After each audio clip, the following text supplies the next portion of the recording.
Hello, Virgo. Welcome back to your channel.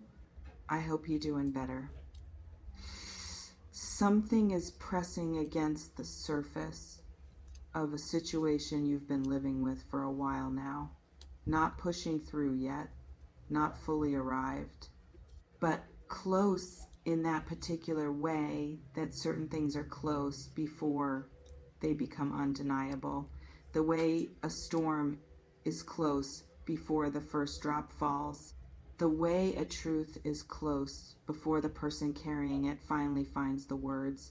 And some of you, if you go quiet enough right now, can already feel the pressure of it.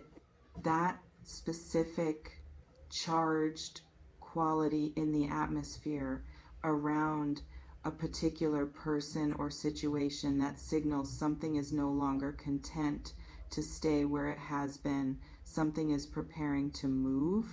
There is a particular texture to this kind of moment that is unlike the ordinary texture of daily life. It has a heightened quality, a sense that the usual rules of how things move and change are temporarily suspended, replaced by something more concentrated, more purposeful, more directed, like standing in a corridor between what was and what is about, to be able to feel the pull of both, unable to return fully to the first, not yet arrived in the second. And some of you have been living in exactly that corridor for longer, perhaps, than has been entirely comfortable. Feeling the pull of an approaching change without being able to fully name it or locate it or know precisely when it would arrive. That kind of anticipation is its own kind of weight. And the energy present here suggests that the weight is approaching its release. If this found you today, I think the part of you that has been paying quiet attention already knows exactly what this is about. A theme appearing strongly in this reflection is the energy of imminent disclosure, not a minor clarification, not a small adjustment to an existing understanding, but the kind of communication that carries genuine weight, the kind that, once spoken, reorganizes something, that rearranges the landscape of a relationship or a situation in ways that cannot be undone, and that both people will feel the full significance of long after the words themselves have been spoken.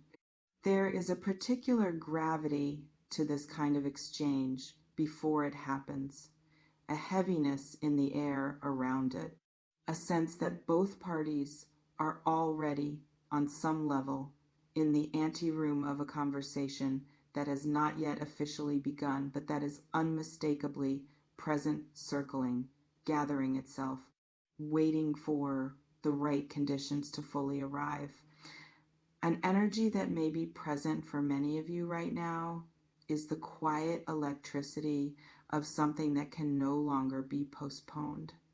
And that feeling, when it belongs not to anxiety, but to something more purposeful, has a completely different quality. Anxiety circles without direction. This is different. This has the feel of something with an internal compass, something that knows where it is going and has simply been gathering the necessary momentum to get there. And a pattern that sometimes emerges in moments like this is that the person carrying the communication has been in their own private process of preparation, organizing themselves, building toward a threshold that they may not have fully consciously named, but that their actions have been quietly moving toward for some time. A pattern worth noticing here is how rarely people announce the significant things before they say them. The moments that actually change something tend to arrive without a formal introduction. They appear inside ordinary conversations, or at the end of a silence that stretched just a little too long, or in the form of a single sentence that carries the weight of everything that preceded it without ever referring to any of it directly. And some of you may be approaching exactly that kind of moment where something that has been building in someone else's interior in the charged space between you, in the unacknowledged current that has been running beneath the surface of your interactions, finally breaks through into the open. And it's worth considering why significant things tend to arrive this way, why they don't announce themselves cleanly, on schedule, in perfectly constructed form. It's because the people carrying them are human. Because honesty, real honesty, the kind that risks something, rarely travels in a straight line from feeling to expression. It moves through layers of self-protection, of calculation, of fear and desire, and the complex arithmetic of what might be gained versus what might be lost. And by the time it finally arrives in the form of actual words, it has already traveled a significant interior distance. What lands in your ears when it comes will be the end of a journey that began somewhere you couldn't see and passed through terrain you were never shown. Receiving it with that awareness, with a recognition of everything it navigated to reach you, changes the quality of what becomes possible in response. This reflection invites you to consider what you have been sensing about this particular person or situation that you haven't yet allowed yourself to fully trust, and whether the hesitation to trust it has been protective wisdom or simply the familiar discomfort of allowing something to be as real as it actually feels. Here's the thing about receiving significant news. The way we receive it is shaped, often more than we realize, by what we have been quietly expecting, by the story we've been carrying about what is possible, by the accumulated weight of previous experiences that taught us, sometimes very efficiently, to manage our expectations downward, to assume the neutral interpretation before the generous one, to brace before we open. And a theme appearing here is the gentle but important suggestion that the bracing, however understandable, however earned, may not be the most useful posture for what is approaching right now. Because there are moments when the more accurate preparation is not armoring but opening, not the naive kind of opening that ignores the full complexity of a situation, but the grounded, eyes open, I know what I know kind of openness that allows something to land without pre-filtering it through every previous disappointment. And an energy present here suggests that what may be approaching has a better quality than the protective part of you has been allowing itself to consider, that the news, when it arrives, may ask something of you, that armor is specifically designed to prevent genuine reception, genuine presence, the willingness to actually be moved by something real. This reflection invites you to consider what it would require of you internally to receive what is coming with genuine openness, rather than through the filter of every previous experience that taught you to expect less, and whether you can find somewhere beneath the protection the part of you that is still capable of that kind of unguarded reception. An energy that may be present in this moment is one of long deferred honesty finally finding its conditions, because some of what may be approaching has been true for longer than its timing would suggest. The person who is moving toward a disclosure of some kind may have been carrying this particular truth through a significant stretch of time, through circumstances that made speaking it feel impossible or unwise or premature.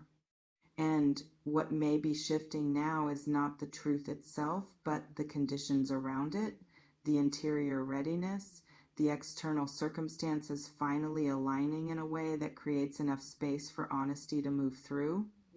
Um, there is something almost tender about that.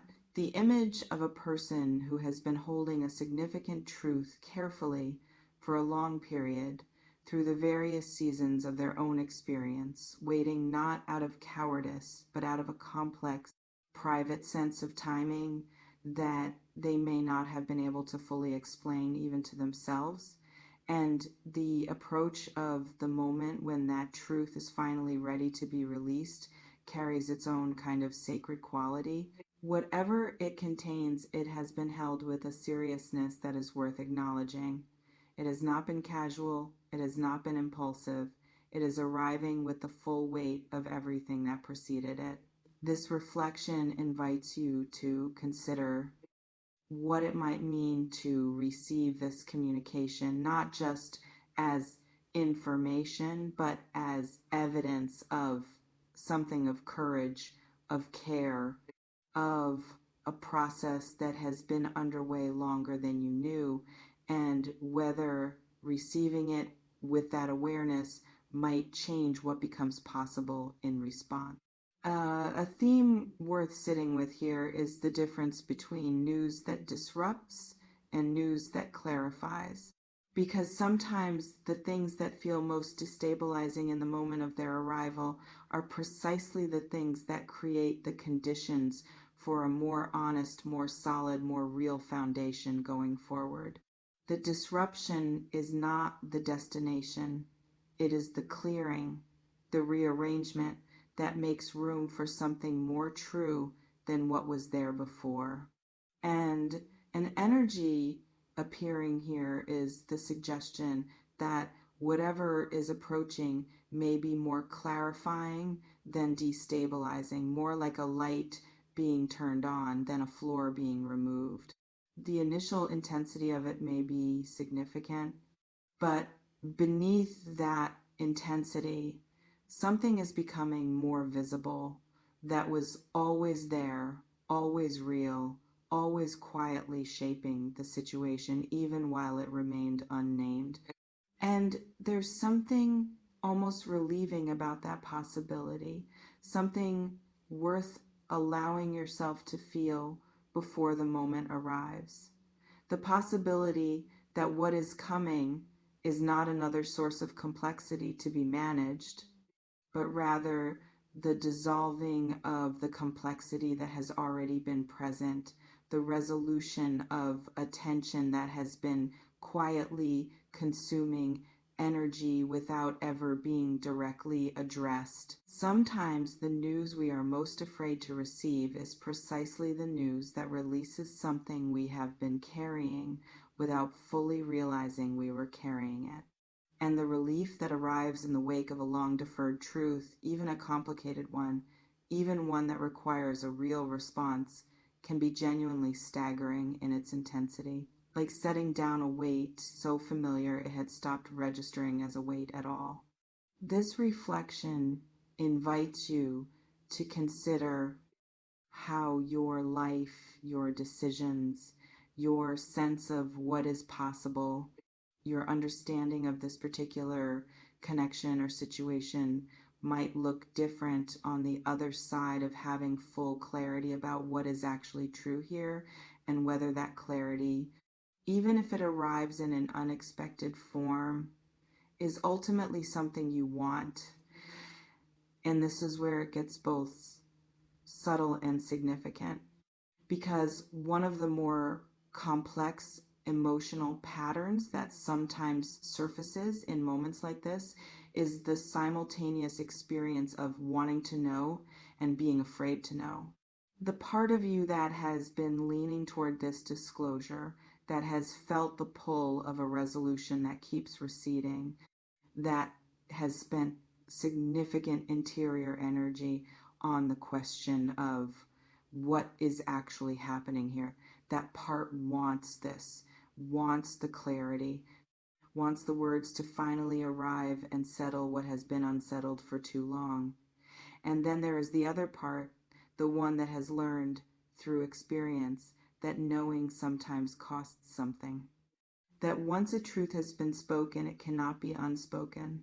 That clarity, however welcome in the abstract, sometimes requires a response that the comfortable ambiguity of the current state does not. An energy that may be present here is the invitation to let both of those parts coexist without letting either one make the decision for the whole. To feel the wanting and the fear, and to choose from somewhere larger than either of them to be genuinely present for whatever is arriving, not performing readiness, not performing calm, but actually, authentically, showing up for a moment that may be more significant than any single emotional reaction to it can fully contain. A pattern that sometimes emerges at exactly this threshold is a kind of sudden, unexpected composure. The moment when something long anticipated finally begins to arrive, the frantic energy of the waiting tends to quiet, not because the situation is less significant, but because the body and the psyche shift from the mode of anticipating to the mode of receiving, and receiving, when it happens from a genuinely grounded place, has a stillness to it that can feel almost surprising. A sense of, I have been preparing for this for longer than I knew, and here it is. And I am somehow actually ready. And that readiness, quiet, unannounced, arrived at not through effort, but through the accumulation of everything you have lived and processed and integrated, is one of the most underrated forms of strength a person can carry into a significant moment. It doesn't look like readiness from the outside. It doesn't announce itself. It simply shows up reliably and without drama in the moment it is needed. And some of you have been building exactly that kind of readiness through the quieter chapters that preceded this one. Through the things you processed alone, through the clarity you arrived at in the dark without anyone watching. That work is about to have somewhere important to go. This reflection invites you to consider what genuine readiness feels like for you. Not the performance of it, not the absence of nervousness, but the deep interior knowing that whatever arrives, you have the capacity to meet it honestly and remain fully yourself in the process. The closing energy of this reflection carries something that feels like the held breath before a door opens. That precise, suspended moment of maximum potential when everything that is about to change is still technically unchanged, but the change is already present in the quality of the air.